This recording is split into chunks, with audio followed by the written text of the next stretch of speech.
Страшливец. Две долги уши мрдаат по детелината како ножици. И додека полека некаде патуваат, треба да се ведне пред нив. Тие уши се набодени на главата од најголемиот страшливец на светот. Нема спас, си мисли тој. Денеска ја дочував кожата, но утре ќе ми летне главата. И пак стрижат ушите, а тој, исполнет со вечен страв, патува низ ливадите. Подобро сам да си се удавам, си рече и тргна кон реката. Не е таков живот, не се трпи. Никој не може да ме одврати од тоа мое решение. Одам, еве. Наоколу ноќ. Месечината си свиткала гнездо во тополата и дреме. Босоного ветре трча низ ливадите и ги ниша тревите. Пее нешто тивко, нејасно, но убаво. Тоа на страшливецот му се допадна. Колку прекрасно е да се живее, помисли. Но од кај селото долета кучешко лајање. Не, додека постојат овие остробади зверови, животот е вистинско мачење. Ако не се удавам, полошо е за мене. Ке ми издемнат на тесна врвица в поле, ке ме начекаат во некој прелок или во темен дол, а може и ловецот на оној долг стап од кој излегува пламен. Бум! Свршено е со тебе, зајо, бајо, свитка и главичка во торба. Потоа со сечлив нос ке ти ја одерат оваа убава мека кожа и ете ме во котлето. Ври сега да те видам како ќе издржиш во таа жешка вода. Од тие страшни мисли се стресе. Трепереше како лист на ветер. Го прескокна коловозникот, од другата страна темнееја пченките.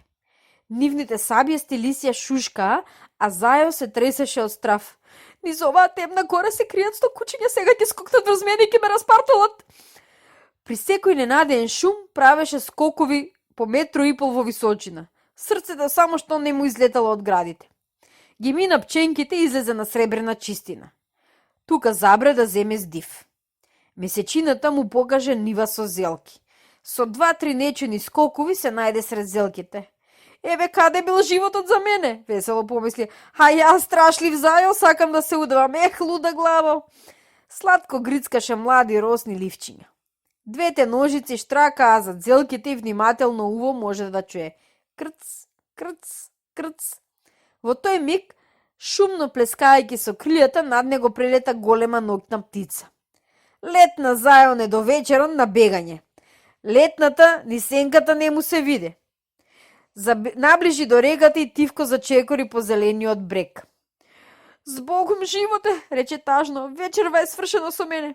Само што направи неколку чекори да земе залет, десетина исплашени жаби се накрекаа, наплескаа во водата и заплакаа. Крек, крек, крек, крек, крек, олеле, ова страшно чудовиште ќе не проголта, оле, крек, крек, крек. Зајо Бајо никако не очекуваше такво нешто. Место да се фрли во реката, тој клекна на задните нозе, ги начули ушите, почна да се смее и да пее. Пострашливци и од мене штом на светов има, ќе живеам, браќа мили, уште многу лета, уште многу зими. А ако сака 300 ловци и пци нека има. Потоа ги засука мустаките, се разгледа наоколу за секој случај и тупкајќи по росната трева се упати кон нивата со зелки. Месечината гледа и се чуди. Две уши како ножици мрдаат. Крц, крц, крц. Тоа зајо Бајо ги сече ливчињата од зелка и сладко, сладко вечер.